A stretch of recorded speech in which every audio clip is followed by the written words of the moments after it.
Yeah Sreeleela గారు పాపం morning shooting కూడా ఉంది, అవును కూడా గమ్ముని పంపాలి, గెస్ట్లు అందరూ కూడా చాలాసేపు అయింది. ఫస్ట్ ఆఫ్ ఆల్ కొన్ని బాధ్యతలు ఉంటాయి కాబట్టి స్టేజ్ మీద అండ్ సినిమాకి ప్రొడ్యూసర్గా ఉన్నాను. మా హీరో నితిన్ గారు, ఫస్ట్ ఆఫ్ ఆల్ నేను ఎవరికన్నా థ్యాంక్స్ చెప్పాలి ఈ స్టేజ్ నుంచి అంటే కనుక మా హీరో నితిన్ గారికి. సార్ నిజంగా మీరు లేకుండా ఈ సినిమా ఇంత హ్యాపీగా ఇంత ఎదరికి వెళ్ళేది కాదు. ఎందుకంటే ఇది ముగ్గురు కుర్రోళ్ళు కదా, ఒక హీరో యాక్సెప్ట్ చేయాలి అంటే చాలా ఆలోచిస్తారు. కానీ మీరు ఎటువంటి సంకోచం లేకుండా సార్ నాకు సినిమా నచ్చింది, ఇది ఒక కథ కింద నేను ఈ సినిమాని చూస్తున్నాను, నేను డెఫినెట్గా ఈ కథలో ఒక పార్ట్ అవుతానని చెప్పి మీరు నిజంగా వచ్చి అడిగేసి ఈ సినిమాని ఒప్పుకున్నారు. Thank you so much sir. ఎందుకంటే దీని ముందు అంచి చాలామందికి చెప్పినా కూడా ఒక్కొక్కరు ఒక్కొక్క ఒపీనియన్ ఇచ్చారే తప్పితే ఈ సినిమాని ఒక కథ కింద చూసి మీరు ఎదరికొచ్చారు. Thank you so much sir. And ఇంత పెద్ద ఫ్యామిలీ నుంచి వచ్చారు. ప్రతి క్షణం కూడా నాకు మైండ్లో తిరుగుతూ ఉండేది, ఆయన ఎలా ఉన్నారు, అక్కడ బాగా చూసుకుంటున్నారా లేదా ఏంటి అని చెప్పి. ఏ రోజు నాకు ఇబ్బంది లేకుండా ఇన్ఫ్యాక్ట్ నన్ను బాగా చూసుకునేవాడు ఆయన సెట్కి వెళ్తే.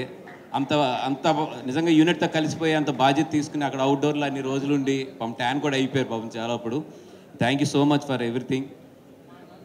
అండ్ నిజంగా ఒక మంచి విషయం మీ గురించి చెప్పాలంటే, మొన్న పిఠాపురం అప్పుడు జరిగిన ఇన్సిడెంట్ నాకు ఈ ట్రైలర్ని పిఠాపురంలో చేయడం అనేది అంటే నేను చాలా ఎగ్జైట్ అయ్యి ఎవరు నాకు సజెషన్ చెప్పుకొని బాగుంది, ఐడియా ఎదిరిపోయింది, అక్కడికి వెళ్దాం ఉన్నాను. అప్పుడు నిజంగా నేను నితిన్ గారిని నేను అడగాలి లేదా నితిన్ గారి యాక్సెప్టెన్స్ తీసుకోవాలి అనేది నా మైండ్లో ఎక్కడో స్కిప్ అయిపోయి అది అనౌన్స్ చేసిన తర్వాత నాకు అనిపించింది, అరే హీరో గారిని తీసుకోవాలి కదా అని చెప్పి. ఎక్కడో నా వర్క్ ప్రెజర్లో స్కిప్ అయ్యాను. ఎక్కడో చిన్న టెన్షన్, అరే పెద్ద ఫ్యామిలీ, జూనియర్ ఎన్టీఆర్ గారి ఫ్యామిలీ, ఇప్పుడు నేను ఈ విషయం చెప్పాలి, ఎలాగవుతుంది అని చెప్పి నేను చాలా భజన పెడుతుంటే ఆయన ఫోన్ చేసి, సార్ ఇట్లా ఉంది సిచ్యువేషన్, మీరు ఒకసారి మీ ఫ్యామిలీతో కన్సల్ట్ చేస్తారని అడిగినప్పుడు ఆయన జూనియర్ ఎన్టీఆర్ గారికి కాల్ చేసి మళ్ళీ నాకు కాల్ బ్యాక్ చేశారు. ఆయన ఒకటే చెప్పారు, సార్ నేను మా బావగారిని అడిగాను, సినిమాకు ఉపయోగపడుతుంది, నీ ప్రొడ్యూసర్ అక్కడ 100% కరెక్ట్ అనుకుంటే నువ్వు వెళ్ళి చేసే దీని గురించి ఎక్కువ ఆలోచించొద్దు అన్నాడంటే. నిజంగా హ్యాట్స్ ఆఫ్ టు హిమ్.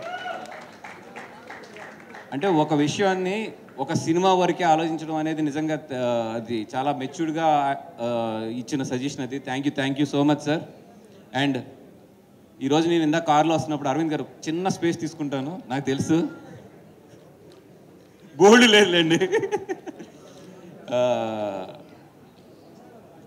ఇందాక నేను కార్లో వస్తున్నప్పుడు ఒకటి ఆలోచించుకుంటూ వస్తూ ఏదో మా వాళ్ళు నాకు నోట్స్ ఒకటి పంపితే దాంట్లో ఉంది, జానీ సినిమాకి ఒక యానిమేటర్ కింద వచ్చి ఈరోజు గీతార్స్లో ప్రొడ్యూసర్ కింద అయ్యాడు అని చెప్పి రాస్తే నాకు ఒక్క నిమిషంలో మొత్తం నా లైఫ్ జర్నీ అంతా కూడా ఫ్లాష్ అవుతూ వచ్చింది.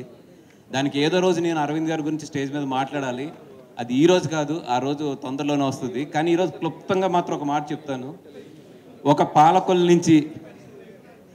పాలకొల నుంచి చాలా సాదా సీదీగా ఒక యానిమేటర్, ఒక 3D నేర్చుకున్న ఒక యానిమేటర్ వచ్చి ఈరోజు చిరంజీవి గారు, అల్లు అరవింద్ గారు వీళ్ళందరూ చాలా కష్టపడి ఏర్పరచుకున్న ఒక మహావృక్షం కింద ఒక చిన్న ఏరు కింద బయలుదేరి నేను ఒక చెట్టు అయ్యి ఒక జూనియర్ ఎన్టీఆర్ గారి ఫ్యామిలీ నుంచి ఒక హీరోతో సినిమా తీయగలిగాను అంటే నిజంగా నాకు దేవుడు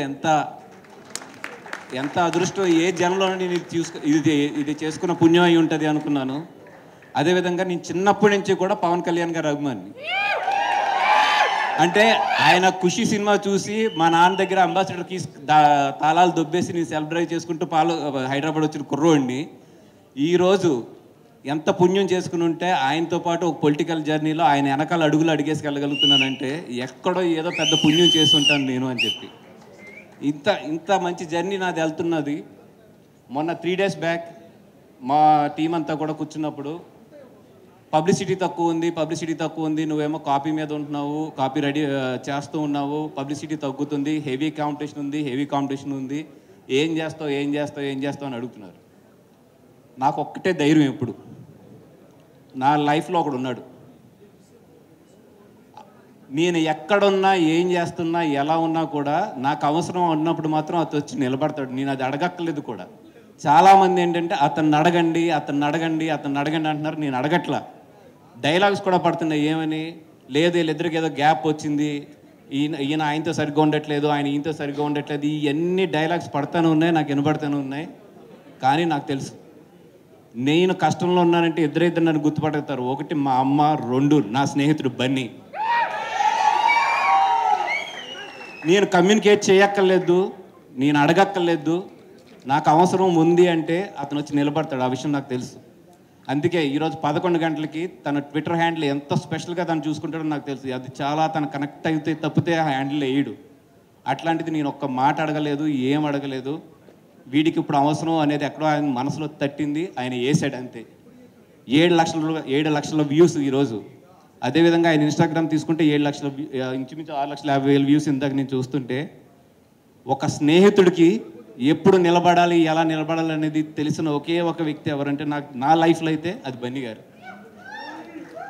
20 సంవత్సరాల క్రితం నా కోసం ఆయన వాళ్ళ ఫాదర్కి అడ్డు నుంచి ఉన్నాడు. మీకు గుర్తుందో గుర్తులేదో సార్, 20 సంవత్సరాల క్రితం నేను ఒక మిస్టేక్ చేస్తే మీరు గీతా హాస్టల్ నుంచి వెళ్ళిపోవాల్సిన రోజు అది, 20 years బ్యాక్. ఒకటే చెప్పాడు ఆయన, తను ఉంటున్నాడు, తను ఉంటాడు. ఆయన వాళ్ళ ఫాదర్కి ఎదురు నిలబడ్డాడు. ఒక స్నేహితుడి గురించి ఎవరన్నా దేనికన్నా ఎదురు నిలబడగలనంటే అది బన్నీ గారు. అది నా లైఫ్లో నేను చూసింది. ఆ రోజు ఆయన కనుక నాకు నిలబడకపోయి ఉంటే ఆ రోజు, ఈరోజు బన్నీవాస్ అనేవాడు ఈ స్టేజ్ మీద ఉండేవాడు కాదు. ఆయనకి తెలుసు, నేను సంతోషంగా ఉన్నప్పుడు ఎప్పుడూ కూడా ఏ రోజు కూడా మా ఇద్దరి మధ్యలో ఏమండి కంగ్రాచులేషన్స్ లేదా ఏమండి హ్యాపీ బర్త్డే లేదంటే ఏం ఉండవు మా ఇద్దరి మధ్యలో. కానీ నాకు అవసరమై నాకే కదా, తన లైఫ్లో ఏ ఫ్రెండ్ కన్నా సరే వీడు పడుతున్నాడు అన్నప్పుడు మాత్రం పట్టుకునే క్యారెక్టర్ మాత్రం అతనికి ఉంది 100%. ఆయన ఎక్కడున్నా ఏం చేస్తున్నా, నేను ఎక్కడున్నా ఏం చేస్తున్నా కూడా ఆయన బాగుండాలి అంతే. ఎందుకంటే ఆయన మంచి మనిషి. అది అండ్ చాలా ఎమోషన్ ఉంది, but control. Yes, coming back to the film.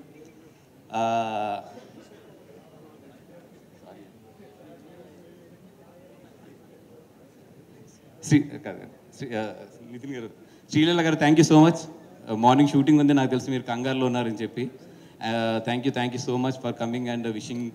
మమ్మల్ని అందరూ విష్ చేయడానికి వచ్చినందుకు. మిమ్మల్ని పిలవడానికి ఒకటే మాకు మెయిన్ రీజన్ ఏంటంటే మీ ఎనర్జీ అంత ఉంటుంది, ఈ సినిమా కూడా అంత ఎనర్జీ ఉంటుంది. అందుకని ఎవరిని పిలిస్తే బాగుంటుంది అంటే మోస్ట్ ఎనర్జెటిక్ ఎవరు అని ఎదుగుతుంటే 100% 2-3 నోట్లోంచి మీ పేరు వచ్చింది. అందుకని మిమ్మల్ని ఇక్కడికి 100% రావాలనుకున్నాం.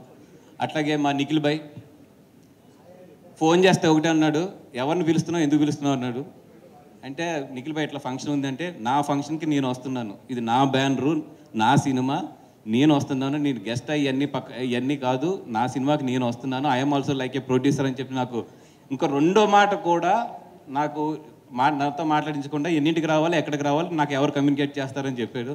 థ్యాంక్ యూ నిఖిల్ భాయ్, thank you so much for everything. And Manji, అలాగే మొత్తం మా టెక్నీషియన్స్ అందరూ, అదేవిధంగా thank you so much for Riaz and Banu. Because ఈ కథను తీసుకొచ్చి నాకు చెప్పించిన వెంటనే నేను ఒకటే చెప్పాను, ఈ కథ నుంచి పోతే నేను పార్ట్నర్షిప్ ఇవ్వలేని, ఈ కథ నేను దొబ్బేస్తున్నాను అని చెప్పాను. అంత క్లారిటీగా చెప్పాను, ఎందుకంటే ఈ కథ నాకు అంత బాగా నచ్చింది. అండ్ ఈ సినిమాని మెయిన్ ఈరోజు నేను అనుదీప్ గారిని కానీ మా కళ్యాణ్ గారిని కానీ ఇక్కడికి రమ్మంటానికి మెయిన్ కారణం ఏంటంటే,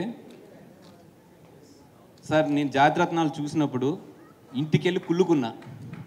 ఏంటంటే ఇట్లాంటి ఇంత మంచి అంటే థియేటర్ బౌన్స్ అవుతుంటే నాకు పొట్ట ఇది నొప్పి వస్తుంటే, అబ్బా నా లైఫ్లో ఇలాంటి ఎంటర్టైనర్ ఎప్పుడన్నా తీయాలి ఒకటి అని చెప్పి నిజంగా ఆ రోజు అనుకున్నాను సార్. ఈ కథ విన్నప్పుడు నేను అంతా ఎంజాయ్ చేశాను.